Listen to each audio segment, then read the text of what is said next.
Olá, amores! Estamos de volta para mais um ciclo de conversas sobre a República Velha. Nesse quarto episódio, nós vamos entrar na chamada República Oligárquica, ou também conhecida como a República do Café com Leite. Está bem interessante, ok? Espero que vocês gostem e não esqueçam daqueles recadinhos de sempre. Curtam, divulguem, ativem as notificações. Se não se inscreveram no canal, se inscrevam, ok? Vamos lá? Olá, amores! Estamos de volta para mais um ciclo de conversas sobre o período da República Velha. Nos episódios anteriores, nós falamos sobre o governo da chamada República das Espadas, a primeira fase da República Velha, que foi o governo dos dois primeiros presidentes, ambos militares, que foi Deodoro da Fonseca e Floriano Peixoto.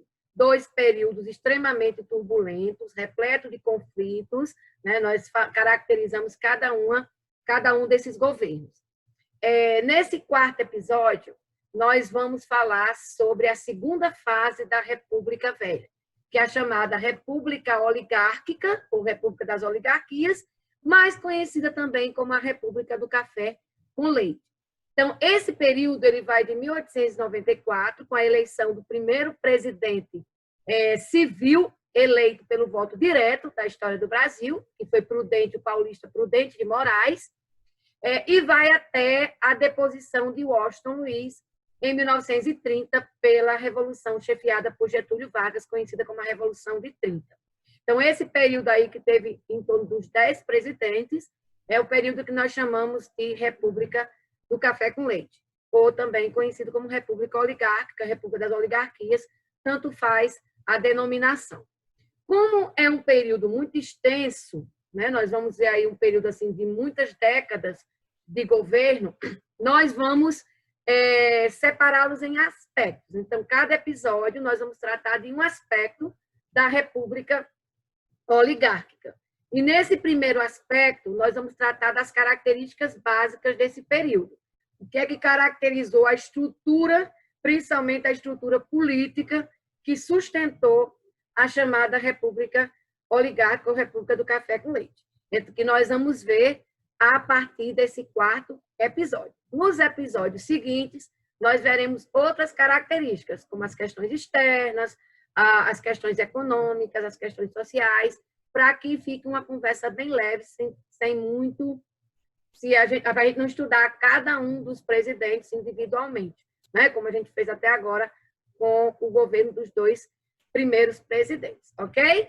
Então, uma das primeiras características que nós reconhecemos na chamada República Oligárquica é, obviamente, como o próprio nome diz, o domínio das chamadas oligarquias.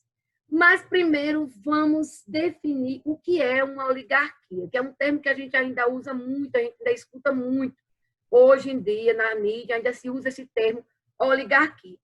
Então, a palavra oligarquia, ela vem de duas palavras gregas, ólios, que significa pouco, né, uma minoria, um grupo, e garcos, que significa governo. Então, literalmente, traduzindo oligarquia, seria o governo de poucos, ou o governo de um grupo. Então, esse sistema, essa forma política, ela também surgiu ela surgiu na Antiguidade, na Grécia, na cidade de Atenas. Então, o período oligárquico de Atenas, então faz parte, é uma das características da fase política de Atenas, né? Então, a monarquia, a oligarquia, a tirania, a democracia são as 4 fases políticas da antiga Atenas na civilização grega, né? E o governo oligárquico, esse termo oligárquico, ele se estendeu por várias épocas da história, e aqui no Brasil ele caracterizou muito essa primeira república, essa primeira fase que nós chamamos de República Velha, principalmente a fase que o próprio nome já diz, é chamada de República das Oligarquias. Então, significa dizer aqui no Brasil, nesse contexto, que o governo oligárquico se refere ao poder político nas mãos de grupos, nas mãos de um grupo de pessoas ou de um grupo econômico que passou a dominar politicamente o Brasil nas 3 esferas: na esfera federal, na esfera estadual e na esfera municipal. Então, a nível federal, a nível do poder federal da União, do governo federal, nós tivemos o domínio do grupo oligárquico dos cafeicultores. Então, a partir de Prudente de Moraes, todos os presidentes, praticamente quase todos os presidentes, estavam ligados ao grupo dos cafeicultores. Ou eram eles mesmos cafeicultores, ou eram ligados aos estados cafeicultores, como São Paulo e Minas, ou faziam parte, eram apoiados por esse grupo. Então, os cafeicultores se tornaram, acabou se tornando o grupo predominante na política nacional a partir dessa fase da República Velha. É bom lembrar que, mesmo com a proclamação da República, a atividade econômica do Brasil, a estrutura econômica do Brasil, ela não mudou. Como a gente viu lá no primeiro episódio, a República foi apenas uma mudança de regime político. Nós teremos a monarquia e passamos a ser uma república. Mas, em termos econômicos e sociais, nada mudou. E, obviamente, o café era o principal produto da economia brasileira desde o segundo reinado, se consolidou no segundo reinado como a principal atividade econômica do Brasil. O Brasil é um país essencialmente agroexportador, exportador de café. Então, a maior riqueza do Brasil era exatamente a exportação do café, e isso não mudou com a República. Então, a única mudança é que os cafeicultores passaram a ter uma voz mais ativa no poder político brasileiro, ou seja, na República Brasileira. Então, os cafeicultores passaram a mandar, principalmente a partir da chamada República Oligárquica. Né? A partir dessa segunda fase, eles passaram a comandar a vida política do Brasil. Então, a nível federal, como a gente vai ver nas estruturas políticas da República Oligárquica, quem mandava eram os cafeicultores. A nível dos estados, as oligarquias a nível estadual, elas estavam ligadas aos grupos familiares. Então, era uma tradição política do Brasil, não sei, eu acho que continua sendo em muitos aspectos, ainda hoje. Mas, naquela época, a tradição política colocava o poder dos estados, o poder político nos estados, nas mãos dos grupos familiares, aquelas famílias tradicionais, ricas, né, que dominavam cada um seus estados. Então, nós temos, a nível estadual, as oligarquias estaduais eram representadas pelos grupos familiares. Então, nós temos inúmeros exemplos, cada estado tinha seu grupo familiar, né, que comandava a política local, a política do estado. Então, um dos mais famosos e representativos é exatamente a família Accioli, aqui no Ceará. O grupo Accioli, do comendador Nogueira Accioli, ele foi quem comandou, não só comandou a política cearense durante a Primeira República, como quase praticamente todos os cargos públicos, diretos e indiretos, estavam nas mãos de grupos da sua família, né? Estava nas mãos de pessoas da sua família, sobrinhos, primos, irmãos, genros, e também pessoas que não era da sua família, mas era apoiada por ele. Então, era quem comandava, assim, que toda a máquina administrativa do estado do Ceará era comandada exatamente pela família Accioli.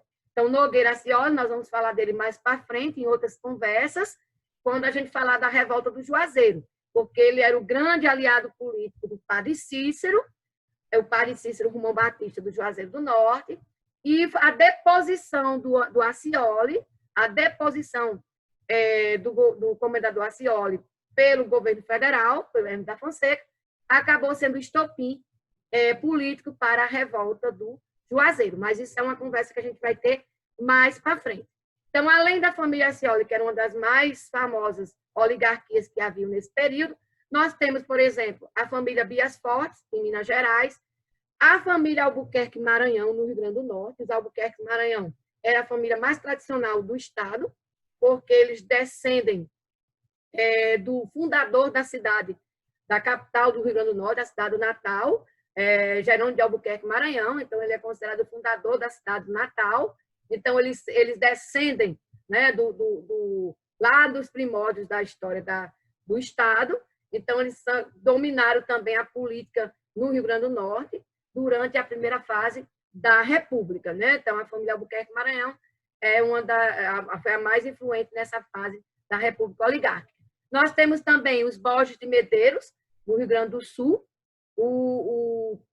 A família Borges de Medeiros foi a grande impulsionadora de Getúlio Vargas. Então, Getúlio Vargas foi, digamos assim, moldado pelo Borges de Medeiros, né, que era o grande patriarca dessa família. Ele é considerado um herdeiro político do Borges de Medeiros, o Getúlio Vargas.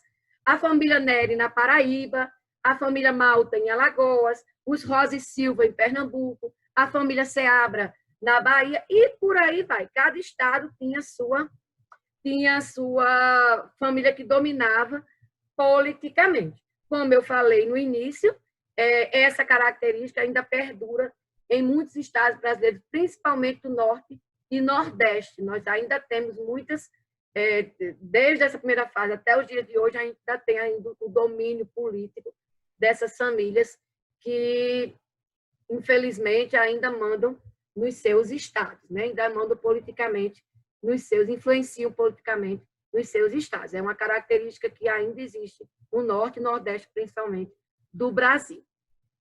A nível dos municípios, né, nós temos o chamado coronelismo, que os coronéis dominavam a nível municipal, mas isso a gente vai falar daqui a pouco sobre essa característica do coronelismo. Então, esse domínio dos grupos políticos, tanto a nível federal, estadual e municipal, acabou formando também, né, uma estrutura política básica de funcionamento da República Velha. Então, essa estrutura ela estava organizada em 3 níveis: a nível federal, a nível estadual e a nível municipal.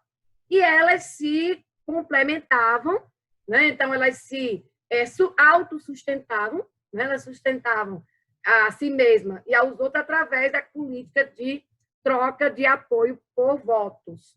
Então, a gente tem aí esse organograma para ver bem direitinho como é que funcionava essa estrutura política que manteve essa situação de domínio oligárquico nos 3 níveis na história, na República Velha, nos 3 níveis da República Brasileira. Então, a nível federal, nós tínhamos a chamada política do café com leite, que era essa estrutura, esse acordo que funcionava, esse acordo político que funcionava a nível da presidência da República, a nível federal. A nível estadual, nós temos a chamada política dos governadores, e a nível municipal, nós temos a estrutura do coronelismo. Então, toda essa estrutura política era interligada através de um sistema de troca de apoio por votos.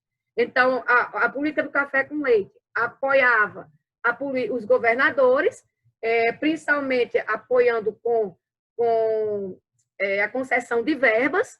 Os governadores apoiavam, por sua vez, os municípios, os coronéis dos municípios, através de verba.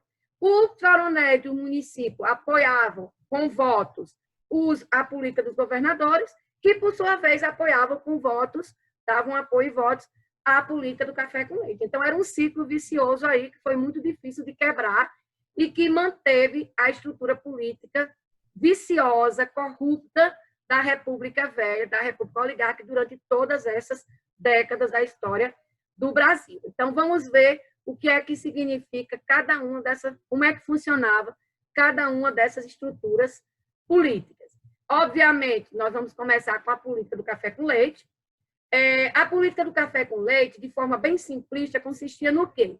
Na alternância, na presidência da República, de políticos ligados aos estados de São Paulo e Minas Gerais.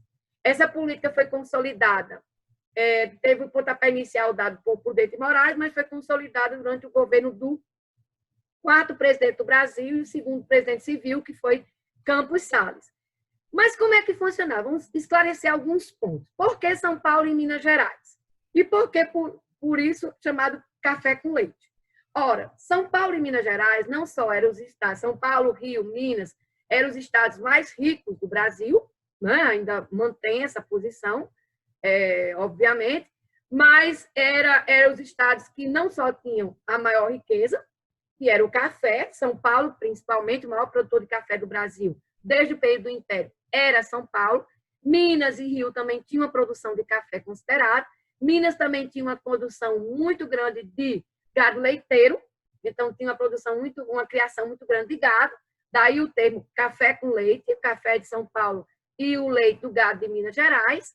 E aí, esses, não só eles eram os mais ricos, mas também eles tinham o maior número de eleitores.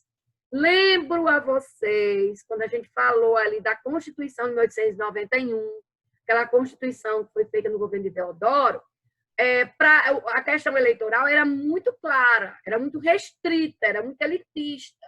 Então, só podia votar em homens maiores de 21 anos e alfabetizados. Então, obviamente, estava implícito, né? Se é alfabetizado, teve acesso à educação, é porque era rico. Então, o voto continuava elitista. A maioria da população, que era analfabeta, o analfabetismo batia recorde lá em cima, obviamente não tinha direito ao voto.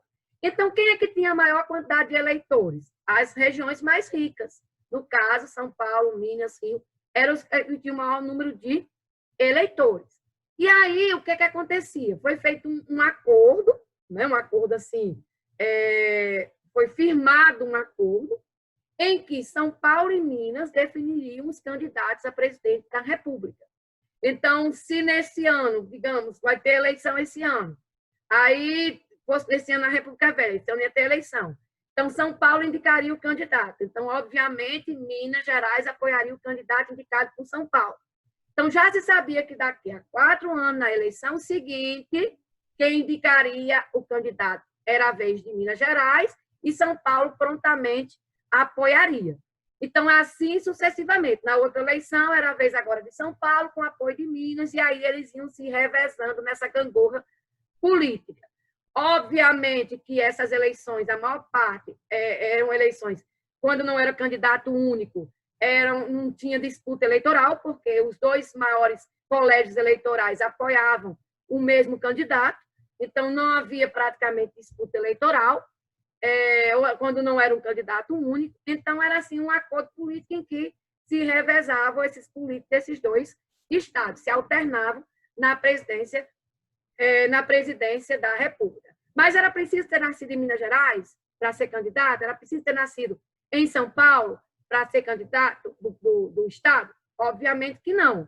Então, nós tivemos algumas eleições que eram candidatos de outros estados, mas que tiveram o apoio de São Paulo ou de Minas, né? Às vezes junto e às vezes até separado, como a gente vai ver aí uma exceção que houve. Né? Mas, por exemplo, Epitácio Pessoa era da Paraíba, das pessoas, né? Então era parente de João Pessoa, então ele era da Paraíba e foi presidente com o apoio aí desse acordo da política do café com leite. Foi eleito com o apoio da política do café com leite. Então, em síntese, era isso. Né? Então, essa alternância, aí, essa gangorra política, essa alternância dos candidatos da presidência do Brasil, né? Os presidentes ou eram do grupo de São Paulo, apoiado por São Paulo, ou era do grupo de Minas Gerais. Então, sempre fazia esse revezamento aí na presidência da República. Mas a política do café com leite, ela foi constante, ou seja, ela foi direta, ela não teve nenhuma ruptura? Não. Nós vamos ver que ocorreram 2 rupturas nessa política do café com leite. Em 2 momentos, aconteceram uma ruptura, uma quebra desse acordo, porque não foi uniforme, né, o domínio do acordo da política do café com leite, embora tenha predominado. Então, ocorreram 2 momentos em que houve, sim, rupturas, em que houve, sim, uma quebra desse acordo. Então, uma ruptura ela foi temporária, né? Então, ela foi só naquela eleição, depois eles voltaram às boas, e a outra ruptura, essa sim, foi definitiva, que inclusive foi uma das causas que levou à eclosão, ao início da chamada Revolução de 1930. Então, a primeira ruptura aconteceu na eleição de 1910, na chamada campanha civilista de 1910. Então, essa campanha civilista, vou já falar sobre ela, durante essa campanha, né, que opôs 2 candidatos, houve realmente uma disputa aí. Então, pela primeira vez, São Paulo e Minas não apoiavam o mesmo candidato, estavam em lados opostos. E aí foi um rompimento temporário apenas para a eleição, para essa campanha presidencial de 1910. A outra ruptura definitiva, como eu já disse, ocorreu nas eleições de 1930. Essa foi definitiva, né? Essa não teve retorno, e tornou-se, inclusive, uma das causas que levaram ao início da Revolução de 1930. Mas vamos falar um pouco sobre o que foi essa campanha civilista de 1910. Então, em 1910, nós tínhamos aí terminado o governo de Rodrigues Alves, né, que tinha concluído o 5º pleno, iam para o 6º presidente da República Brasileira. Né? Então, nós tivemos aí uma eleição em que, pela primeira vez, São Paulo e Minas não chegaram a um acordo para apoiar o mesmo candidato. Então, São Paulo e Minas Gerais não chegaram a um acordo, os grupos políticos São Paulo e Minas não chegaram a um acordo para apoiar o mesmo candidato, que seria o sucessor de Rodrigues Alves, e acabaram rompendo as relações. E aí, São Paulo apoiou um candidato, Minas apoiou outro candidato. E aí, essa disputa em que os dois maiores colégios eleitorais estavam em campos opostos, acabou gerando a primeira disputa política presidencial realmente disputada, realmente acirrada aqui no Brasil, que foi a chamada campanha civilista. Por que chamou-se campanha civilista? Em primeiro lugar, porque foi a campanha do civil contra o militar. Então, era o civil Rui Barbosa, aquele Rui Barbosa que tinha sido ministro da Fazenda de Deodoro, que acabou provocando a crise do ensinamento, aquele baiano considerado extremamente... Porque a gente já falou um pouco sobre ele em episódios anteriores.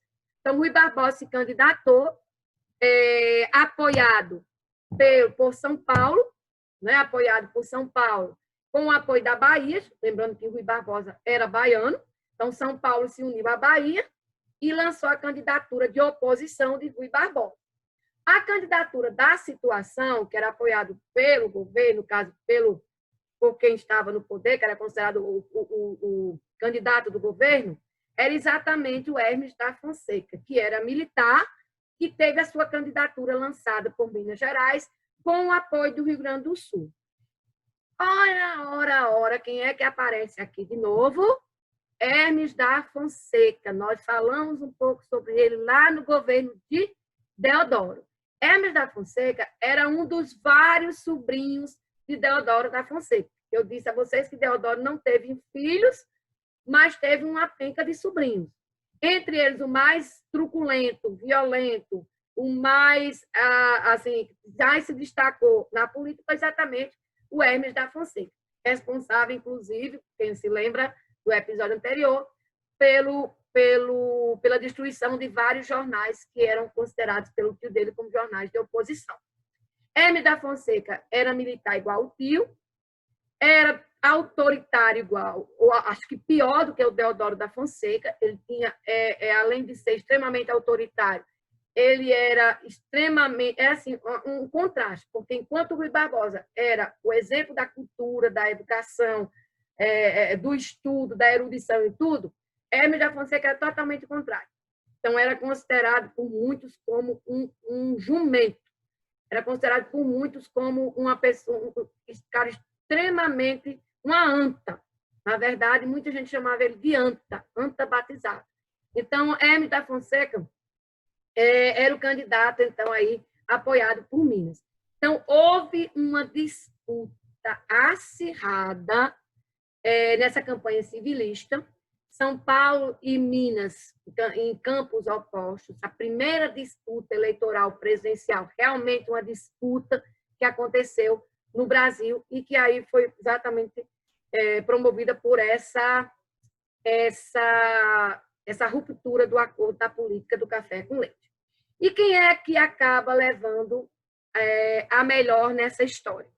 Obviamente, a vitória nas eleições presidenciais, o número de votos, quem ganhou foi o Rui Barbosa, mas quem levou foi o Hermes da Fonseca. E por que isso? Não tem nada a ver com as eleições americanas, porque a gente sabe, só fazendo uma parte aqui, nas últimas eleições americanas, a Hillary Clinton ela ganhou no voto popular, mas quem ganhou a presidência foi o Donald Trump, que ganhou no número de delegados. Mas não tem nada a ver com esse sistema complicado dos Estados Unidos. O problema aqui foi corrupção mesmo. Fraude mesmo. Por quê? Porque o Rui Barbosa ganhou, ele ganhou no número de votos, ele teve mais de 100 mil votos a mais do que o número de votos do Hermes da Fonseca, mas a vitória dele foi sabotada pela chamada Comissão de Verificação de Poderes, que era controlada pelo senador gaúcho Pinheiro Machado, que era chamado de o fazedor de reis. Então, Pinheiro Machado era aliado de Hermes da Fonseca, ambos eram gaúchos, então ele era aliado de Hermes da Fonseca e ele tinha um grande poder nas mãos de ser o presidente da Comissão de Verificação de Poderes, que eu vou falar um pouco mais sobre ela mais para frente. Mas só de forma rápida, só o que era essa comissão? Era uma espécie de TSE da época, de Tribunal Superior Eleitoral da época. E ela tinha o poder, olha só que absurdo, ela tinha o poder de diplomar os candidatos eleitos. Ou seja, ela que dava o diploma do deputado, diploma de senador, diploma de presidente para os candidatos eleitos. Então, se não houvesse essa diplomação pela Comissão de Verificação de Poderes, a pessoa podia até ganhar, podia levar os votos tudinho, mas não assumia. Só assumia com um diploma de deputado, com um diploma, e esse diploma constatava a vitória do candidato. E quem é que dava esse diploma? A Comissão de Verificação de Poderes. E que era chefiada por quem? Pelo senador Pinheiro Machado, que inventou uma história lá de recontagem de votos e tudo mais, e acabou, de uma forma fraudulenta, dando a vitória para Hermes da Fonseca. Então, mesmo tendo a maioria dos votos, as eleições da campanha civilista foram fraudadas e o Pinheiro Machado deu a vitória para o Hermes da Fonseca.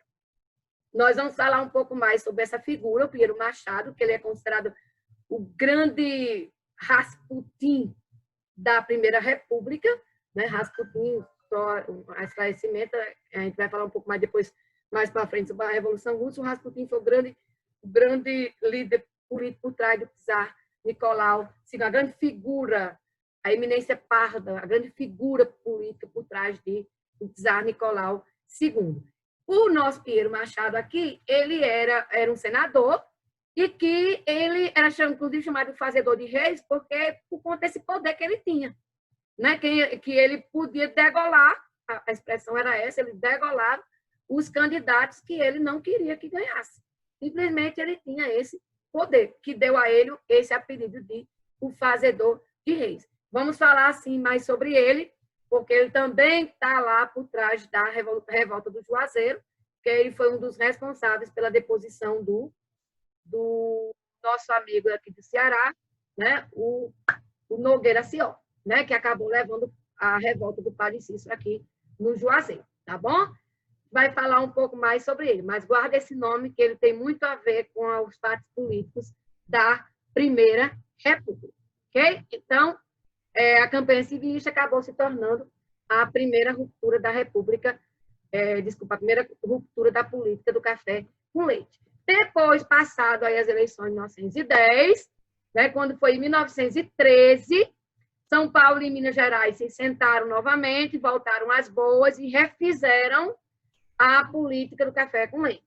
Então, através do chamado Pacto de Ouro Fino, foi restabelecido a política do café com leite, foi renovada essa política, entraram num acordo para a sucessão de Hermes da Fonseca, né? Então, São Paulo e Minas lançaram a candidatura do mineiro Venceslau Braz, que se tornou o presidente do Brasil a partir de 1914 e foi, inclusive, o presidente do Brasil durante toda a Primeira Guerra Mundial, de 14 a 18, né? O governo de Venceslau Braz. Então, foi esse Pacto do Ouro Fino que restabeleceu, o Pacto de Ouro Fino, de 1903, que restabeleceu a política do café com leite.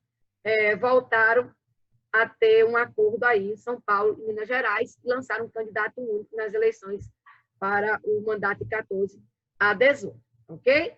A segunda ruptura, como eu disse, nós iremos falar mais para frente, que é exatamente a quebra da política do café com leite nas eleições de 1930, que foi uma das causas para esse movimento. Então, explicado o que foi a política do café com leite, que é a nível federal, vamos falar agora sobre a chamada política dos governadores. A política dos governadores também foi criada pelo presidente Campos Salles em 1898. Esse Campos Salles, nós vamos falar um pouco mais sobre ele, principalmente na questão econômica, né, que ele foi responsável pelo endividamento monumental do Brasil, adquirindo vários e vários empréstimos externos, que vai ver isso mais para frente. A nível político, Campos Salles se destacou por fazer esse acordo político, esse toma lá da cá com os governadores, que ficou conhecido como a política dos governadores. Essa política dos governadores, ela garantia os votos para a eleição dos candidatos em São Paulo e Minas. Então, era uma troca de favores, né? Consistia numa espécie de acordo entre o presidente e os governadores, de um acordo de apoio mútuo.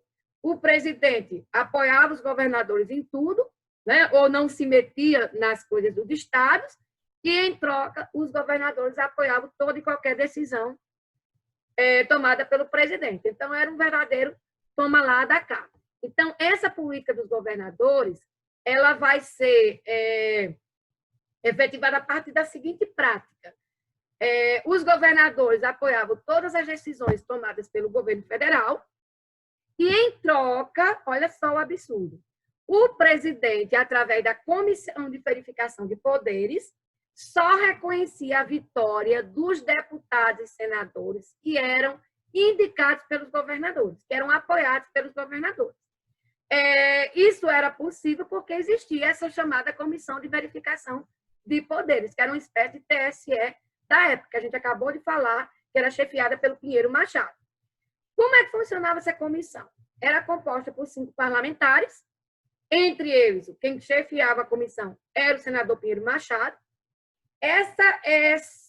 Esses parlamentares, eles eram responsáveis por atestar a vitória dos candidatos eleitos, ou seja, em outras palavras, eram eles que davam o diploma de vencedores das eleições, ele diplomava os vencedores, só que eles só diplomavam aqueles candidatos, deputados e tudo mais, que eram apoiados pelos governadores, mesmo que não tivesse voto suficiente.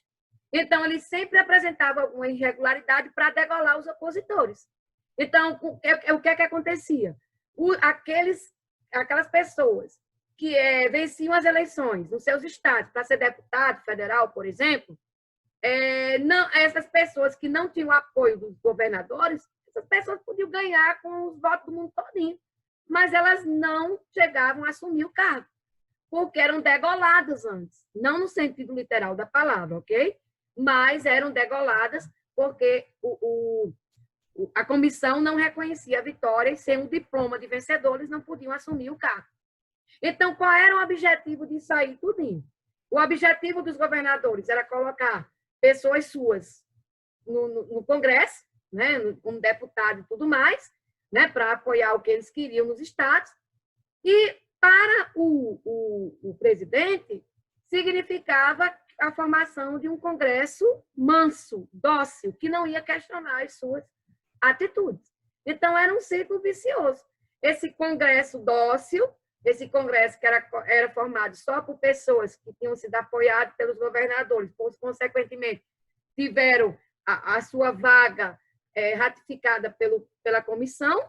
Então, era um Congresso que não ia dar trabalho ao presidente, que não questionava, que não reclamava, enfim, que não dava trabalho ao presidente. Eram os carneirinhos, eram os dóceis feitos um carneirinho. Então, essa era a função da Comissão de Verificação de Poderes.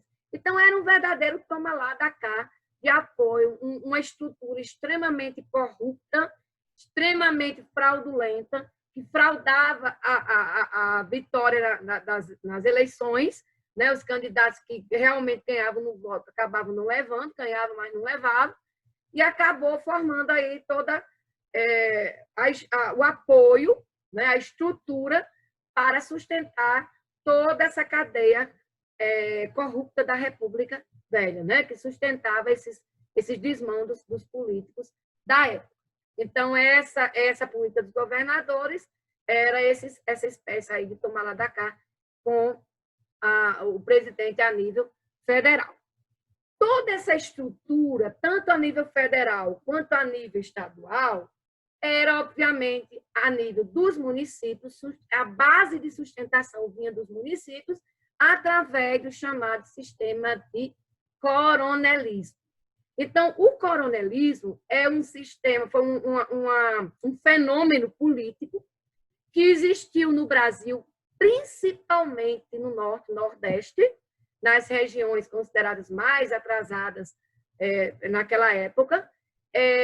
Esse fenômeno político ele é muito característico da República Velha, ele foi muito característico dessa fase da história do Brasil, mas nem por isso nós podemos dizer que ele se extinguiu, que ele desapareceu com o fim da República Velha, muito pelo contrário. Se a gente for analisar as características desse fenômeno político, né, dessa estrutura política, a gente pode até identificar que muitas dessas características ainda existem, infelizmente, até hoje, por esses interiores aí afora, né? Então, ainda existe aí essa característica do domínio dos grandes coronéis. Então, o que consistia esse coronelismo? Consistia no domínio político dos grandes fazendeiros, dos grandes proprietários de terra do interior do Brasil, principalmente da região do Nordeste brasileiro. Foi um fenômeno que ficou muito identificado com o Nordeste do Brasil, na história política, né, social, comportamental do Brasil. Esses grandes fazendeiros, eles passaram a usar, a herdar esse título de coronéis. Isso é uma prática que vem lá de trás, lá do período da regência. Então, lá no período regencial, né, durante a regência do padre Feijó, quando o Brasil estava convulsionado por rebeliões de norte a sul do Brasil, farrapos, a sabinada, a cabanagem, a balaiada, o Brasil estava estourando, pipocando de rebeliões, né, a revolta dos malês e tudo mais. Quando estava havendo todos esses movimentos, o regente, né, que estava governando o Brasil porque Dom Pedro II era de menor, então o regente, o padre Feijó, ele criou a chamada Guarda Nacional. Então, a criação da Guarda Nacional foi a formação de uma milícia armada aqui no Brasil, porque o Brasil não tinha um exército organizado, né, como uma corporação organizada, e aí, para se defender dessas rebeliões em várias partes do Brasil, o governo regencial resolveu criar uma Guarda Nacional, que era composta por proprietários de terra, por fazendeiros, e seus jagunços devidamente armados que ajudavam a combater essas rebeliões. E aí eram dados a esses coronéis, a esses fazendeiros, as patentes militares, nesse período da regência. Foi aí que surgiu o termo capitão da Guarda Nacional, major da Guarda Nacional e coronel da Guarda Nacional. Por isso que coronel ficou associado a fazendeiro. A grandes fazendeiros é chamada de coronéis, porque era um título que vinha da época, dado pela regência lá na chamada Guarda Nacional. Então, é que surgiu esse costume de se chamar de coronel todos esses grandes fazendeiros. O coronelismo ele vai se estender não só um domínio político nessas regiões, não vai ser só um domínio político, mas também um domínio econômico, já que os coronéis eles dominavam a força de trabalho do interior das suas cidades, todas as pessoas trabalhavam para esses coronéis, então a opressão era extremamente grande, a violência, a truculência extremamente forte nesse período, como também um domínio social, né? A figura do coronel, o status de coronel dava muito poder político, econômico, social desse fazendeiro em relação ao povo do município, em relação à região controlada por ele. Esse sistema de coronelismo, ele se manteve por tanto tempo, tem que se dizer, por conta da questão eleitoral, da estrutura eleitoral, né, da época, o sistema eleitoral da época. Por quê? Primeiro, o voto era aberto. O que significa dizer isso? Que o voto não era... Você tinha que declarar seu voto, não é como hoje que o voto é secreto. Você vai lá e coloca, ninguém vê. o voto era aberto, você tinha que declarar diante da comissão eleitoral do seu município, você chegava lá e declarava em que você votava. E quem é que fazia parte dessa comissão eleitoral que estava lá presente para ouvir seu voto? Os coronéis, os grandes coronéis da região.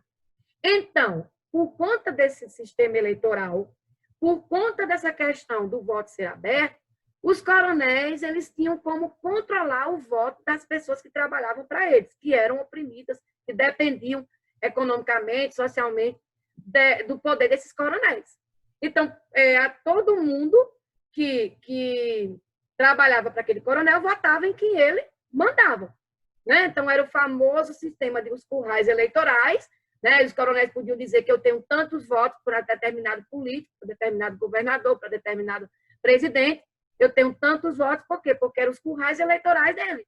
Era o nome dado às regiões dominadas politicamente, né? Eleitoralmente, por aquele coronel, por aquele fazendeiro. E ai de quem, trabalhando para um coronel, não votasse em quem ele mandava.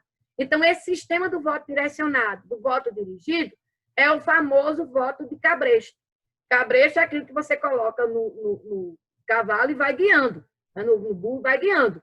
Então, o voto de cabresto era o voto direcionado. Você era obrigado a votar em quem o coronel, a quem você trabalhava, para quem você trabalhava, quem você dependia, direcionava o seu voto.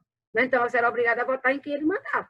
Então, esses termos, curral eleitoral, voto de cabresto, tudo isso vem exatamente em consequência desse sistema fraudulento, desse sistema de voto aberto, desse sistema eleitoral que havia na República Velha.